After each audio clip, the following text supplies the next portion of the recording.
I used to work as a custodian at a middle school for almost 5 years, and I was usually on the overnight shift. I would clock in around 10 at night and stay until right before the sun came up when the buses started pulling in. At first, I actually liked the job. I didn't have to deal with the kids running down the hallways, teachers complaining about stuff, or anyone really. The quiet didn't bother me, and I liked being left alone to do my work. But as time went on, I started to notice how different the school felt at night compared to during the day. It wasn't just quiet, it felt dead. The building creaked and groaned like it was breathing, and when you're the only person in there, even the smallest sound will set you on edge. You'd hear a locker pop open on its own, or the pipes knocking in the walls, and your brain would make you think it was footsteps. I learned to ignore a lot of that, but one part of the school I never really got used to was the basement. The school was old, built in the 1950s, and the basement ran underneath half of it. It wasn't finished nicely like the classrooms. It was a concrete maze of storage rooms and long, narrow halls with pipes and wires hanging overhead. Some of the rooms were full of old desks. Some had boxes of outdated textbooks. Others had broken furniture stacked up. It always smelled damp and musty down there. The fluorescent lights buzzed and flickered when they even worked at all. A lot of the time, you had to bring a flashlight just to see where you were going. When I first started, one of the older custodians told me to avoid the basement unless I absolutely had to go down there. He said it wasn't worth the trouble and joked that it was haunted. I laughed along, but even in that first week, I noticed how uneasy I felt in that part of the building. It was like stepping into a different world compared to the bright hallways upstairs. There were nights when I would pass the door to the basement and feel a chill just from looking at it. But usually, I didn't have to go down there, so I avoided it whenever possible. One night, about 2 years into the job, I had a list of tasks taped to my cart, and one of them was to bring up a set of folding chairs for an event. I groaned as soon as I saw it because the only place those chairs were kept was the basement. I remember standing at the top of the basement stairwell door for a good minute, just debating if I could ask my supervisor if it could wait till morning, but I didn't want to look lazy. So I grabbed my flashlight and opened the heavy door. The stairwell echoed with every step I took, like my boots were way too loud. I got to the bottom and flipped the switch, but only a couple of the overhead lights came on. They left most of the hallway in darkness. I swear it smelled like wet cement down there. I turned on my flashlight and started walking. The chairs were supposed to be in the second storage room on the left. The first room was full of old desks piled all the way to the ceiling. The second door was half rusted, and it squealed like nails on a chalkboard when I pulled it open. Inside, the room smelled like dust and wood polish. The folding chairs were stacked against the wall in uneven piles. I bent down and started pulling them out, trying to carry as many as I could at once so I wouldn't have to make so many trips. I had just picked up 4 when I froze. From somewhere out in the hallway, I heard a soft, dragging sound like someone was slowly sliding their shoe across the floor. I held my breath, still bent over with the chairs in my arms, listening as hard as I could. The sound stopped. I straightened up and peeked my head out into the hallway, shining the flashlight both ways. The beam cut through the dark, but there was nothing there. My heart was thumping in my ears. I stood there for what felt like forever before finally telling myself it was probably just the pipes, or maybe I had shifted a chair without realizing it. I carried the first load out into the hallway and toward the stairs. As I walked, I suddenly felt a cold draft against my face. It was so out of place that it made me stop mid-step. The basement was always warm and stale with no windows and no moving air. This felt like standing next to an open freezer. I shined my light up and down the hallway, but nothing looked different. I shook it off, set the chairs at the bottom of the stairs, and went back for more.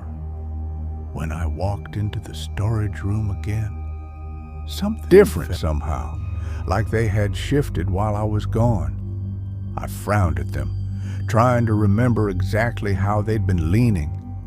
I finally told myself I was just being paranoid and picked up another load. This time, as I turned to leave, I heard it again, a thump followed by a scraping sound. It came from farther down the basement hallway. My flashlight beam shook in my hand as I aimed it that way. About 20 feet down, one of the classroom doors that should have been closed tight was cracked open. My stomach dropped. I knew I hadn't touched that door. The school was locked up every night, and no one was supposed to be there except me. I stood frozen in the doorway of the storage room, staring at that cracked door. Every part of me screamed to drop the chairs and run upstairs, but I just stood there. I told myself maybe the door had come loose, or maybe when I opened another door, the air pressure had shifted. I clung to those excuses like a lifeline. I carried the chairs quickly to the stairwell, then came back with my flashlight in one hand, empty-handed this time. The cracked door was still there, open just enough for someone to peek out. My throat went dry. I crept toward it slowly, each step echoing. When I was close, I called out, "Hello, anyone down here?" My voice cracked and it sounded small in the big, empty basement. No answer. I swallowed hard, then pushed the door open fast with my free hand and shined the flashlight inside. The room was empty, just shelves of dusty science equipment, boxes stacked high, cobwebs in the corners. I stepped inside for a second, heart racing, listening for any sound. That's when I heard it again, a dragging shuffle. But this time, it was behind me in the hallway. I spun around and pointed the flashlight with the beam cutting down the corridor. Nothing, just shadows and concrete. But I felt it, that heavy pressure you get when you know you're being watched. My skin prickled all over. I didn't care about the chairs anymore. I backed up slowly, keeping the flashlight aimed down the hallway, and made my way toward the stairwell. When I got to the stairs, I grabbed the chairs I'd left and carried them up 2 steps at a time. I didn't stop until I was back in the main hallway upstairs, gasping for breath. I leaned against the wall, sweating, even though the school was cold. I told myself I was imagining things. Maybe it had been rats or water pipes, but I couldn't explain the cracked door. I locked the stairwell door behind me, even though I wasn't supposed to, and I didn't go back down for the rest of the night. A week later, I was mopping the hallway right above the basement stairs when I heard it again. 3 loud bangs, evenly spaced, like someone hitting the wall with their fist. The mop slipped out of my hand, water dripping onto the tiles. I froze and listened. Then I heard the basement door rattle like someone had shoved it from the other side. My blood went cold. I didn't open it. I stood there gripping the mop handle until the sound stopped. After that, I refused to go down into the basement alone. If anything needed to come up, I'd wait until another custodian was there. I never told the others what I heard because I knew they'd either laugh or tell me it was the so-called ghost. But I know what I felt, and I know what I heard. To this day, when I think about those slow, dragging footsteps behind me, I feel sick to my stomach. I worked as a custodian at a high school for 3 years. I was the newest guy on the team, so most of the time I got stuck with the overnight shifts. The building was huge, 4 floors and 2 gyms. And at night, when it was empty, it felt like a giant maze. The rule was to go floor by floor, room by room, turning off lights, emptying trash, and locking doors. It usually took the whole night to cover everything, and if you tried to rush, you'd miss something. One Friday night, I was working alone because one of the other custodians had called out sick.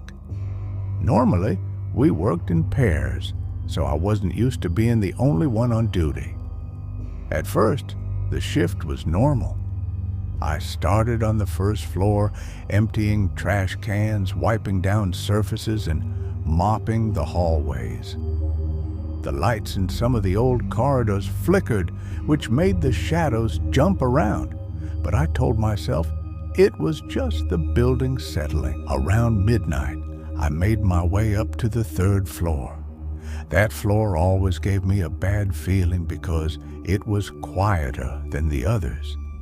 It had a lot of older classrooms that weren't used anymore, some permanently locked, and others were just storage rooms filled with dusty books, broken furniture, and old lab equipment. As I walked down the hallway, I passed the lockers. The metallic click of the doors and the echo of my boots against the tiles made me jump a few times. I kept reminding myself it was normal. I was halfway through mopping one of the main hallways when I noticed a door about 20 feet away was open. That struck me immediately because I had already checked all the rooms earlier in the evening and every door had been locked. My first instinct was to walk past it quickly and ignore it. But something made me stop. I set my mop against the wall and walked over slowly, trying to make as little noise as possible. The door was one of those old wooden classroom doors with a square glass window. I pushed it open slowly, shining my flashlight inside. The room looked empty. The desks were stacked along the walls and boxes were in the corners. Nothing seemed out of place at first glance, but then I noticed that one of the boxes near the back wall had been moved. It was tilted, not lined up with the others, and there were scuff marks on the floor like it had been dragged across the tiles. My stomach sank. I knew I had closed that door earlier, and I knew I hadn't moved that box. I told myself it was probably nothing, just my imagination playing tricks on me because I was tired. I pulled the door closed and went back to mopping, but my mind kept wandering to that room. I kept thinking I should check the windows. Maybe a student had snuck in somehow, but all the windows were locked from the inside and the hallway doors were locked as well. I tried to shake the feeling of being watched and focused on the cleaning. After finishing that hallway, I went down to the stairwell to head to the 2nd floor. As I walked past that same classroom again, my heart nearly stopped. The door was wide open. My breath caught in my throat. I knew I had shut it before. I slowly stepped closer. I peeked inside, and the room looked normal, except the box was now moved to the center of the floor. My pulse was racing. I whispered, "Hello, who's in here?" My voice sounded tiny in the emptiness of the building. I waited, but there was silence. And then from the back of the room, I heard slow, deep breathing. Not a gust of wind or a pipe. It was someone trying to be quiet, but making sure I could hear it. I tried to convince myself it was a student hiding, playing a prank. But how would they have gotten in? I was the only one who was supposed to be there, and all the doors were locked. I slammed the door shut and ran down the hallway to the stairwell. My heart was hammering and sweat ran down my back. I stayed pressed against the stairwell door, listening. I debated calling my supervisor, even though I hated bothering him in the middle of the night. Finally, I did. When he picked up, I told him what was happening, trying to keep my voice steady. He said he would be there in 20 minutes. Those 20 minutes felt like hours. I stayed as far away from that room as possible, peeking over my shoulder every few seconds. Finally, he arrived. We went back up together. He had a big flashlight and walked straight into the classroom. The box was still in the middle of the floor. We checked everywhere. The closets, under the tables, behind the desks. There was nothing. He suggested I was just tired or imagining things. I didn't argue, but I knew what I had heard. That slow, heavy breathing. I tried to finish the rest of my shift with him there, but I kept glancing at that classroom. The hallway felt colder and more oppressive than ever. Even sweeping and mopping didn't distract me. Every time I passed the locker, I expected it to swing open. Every shadow seemed like a person standing just out of view. Weeks later, when I worked with another custodian, he told me that years ago, a student had been caught hiding in that classroom overnight. They had snuck in to play a prank, but it scared the staff so much that they never used that room again. It made sense, but it didn't explain the breathing I heard that night. There was no one else in the school. I finished the shift and left, but every time I thought about it, my stomach twisted. I started taking extra precautions.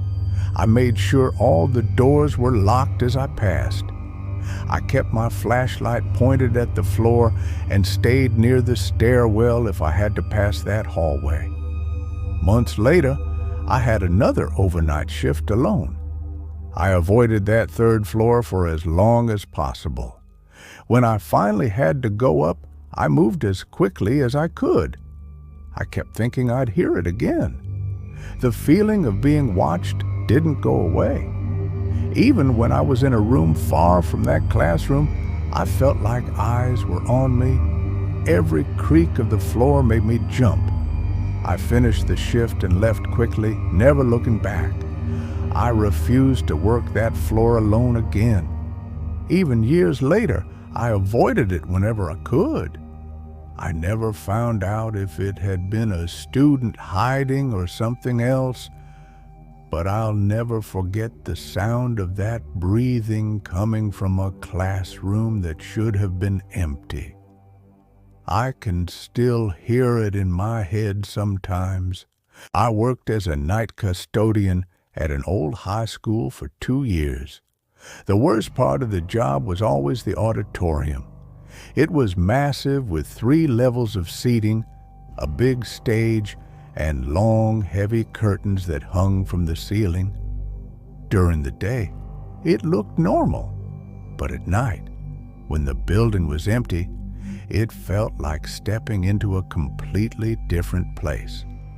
Even with the lights on, there were shadows in every corner that seemed darker than they should be. Sound carried strangely in there. If you dropped a broom, the echo would stretch and bounce, making it hard to tell exactly where the sound came from. Most nights, I saved the auditorium for last because I hated going in there. There was just something about it that always made my skin crawl. Near the end of winter one year, I had to clean it earlier than usual. because there was going to be a play the next morning. I arrived around midnight, dragging my cart behind me. The side door creaked loudly as I opened it, and when it slammed shut behind me, the echo traveled across the empty room. I started by sweeping the aisles between the seats. The chairs were old metal folding seats bolted to the floor in some rows, and in other rows, they were loose. As I pushed the broom, I listened to the scraping sound echo off the walls and ceiling.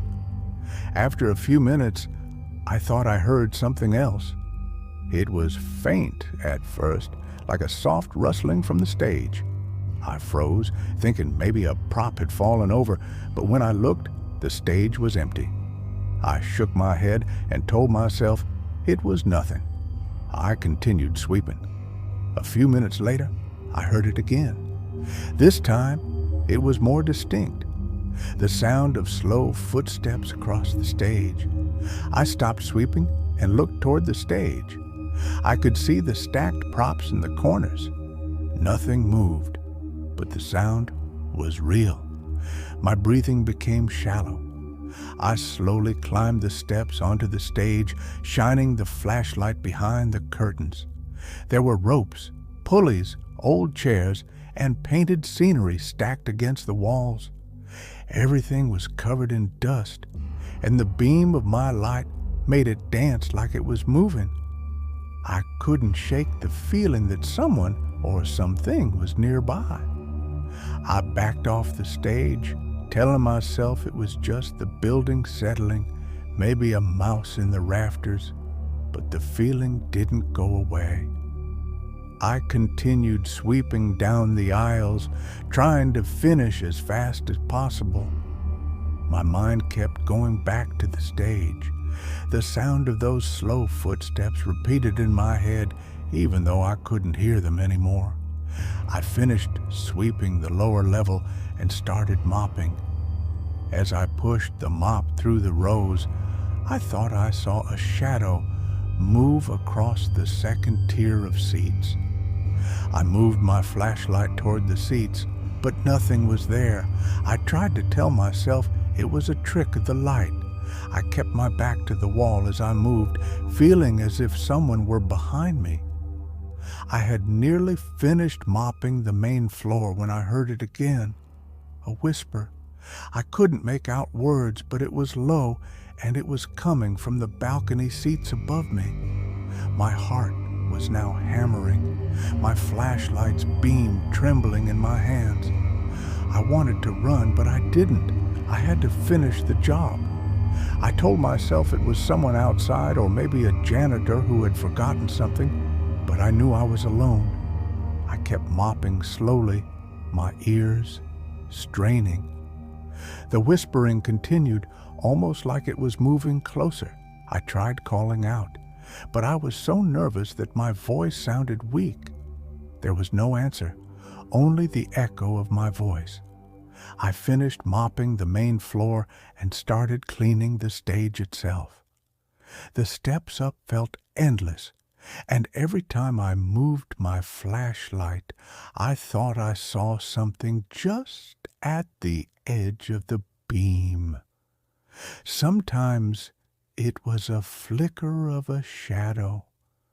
Sometimes it was just my imagination. When I reached the stage, I looked over the edge of the main floor. The seats stretched back in the darkness.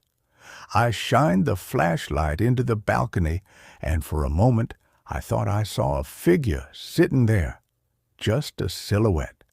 But when I blinked, it was gone. I told myself it was a chair or a coat, but the feeling didn't leave me.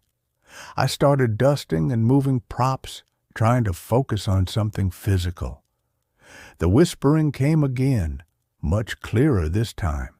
It sounded like someone speaking my name almost directly behind me. I spun around so fast that the flashlight slipped in my hands. The stage was empty. Nothing. The props were still stacked in the same place, and the curtains didn't move. but I knew I hadn't imagined the voice. I backed away slowly with my heart racing, and I moved toward the side door. I stopped at the edge of the stage and listened.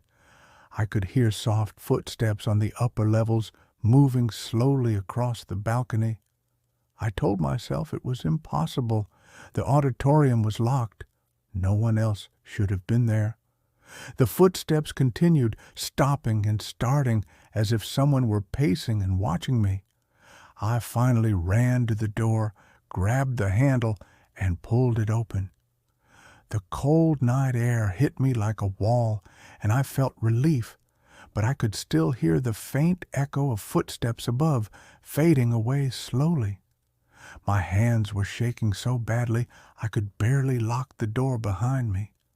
I leaned against it, catching my breath, feeling the sweat running down my forehead. I didn't go back inside that night. The next morning, I tried to tell another custodian about what happened, and he laughed at me, saying, "It's an old building and probably just settles or something." But I'm not convinced. That whispering voice and my name being called so softly and deliberately, and the footsteps pacing above me. I felt them in the air around me. Weeks later, I learned that years ago, a drama teacher had died suddenly in that auditorium during rehearsal. Heart attack, right on stage in front of students. People said sometimes you could still hear him walking the stage at night or hear whispers in the seats. I tried to convince myself it's just a story that the sounds were normal for an old building. But the way that voice whispered my name and the footsteps echoed, I could never forget it. Maybe I was going crazy. I don't know. After that night, I refused to clean the auditorium. I quit that job not long after. But sometimes, even when other people were in the building, I would feel the same cold pressure in the auditorium and feel that same way about being watched. I know what I experienced was real, at least real to me. I've never had any kind of schizophrenic episodes or anything like that. So this whole thing still just baffles me to this day.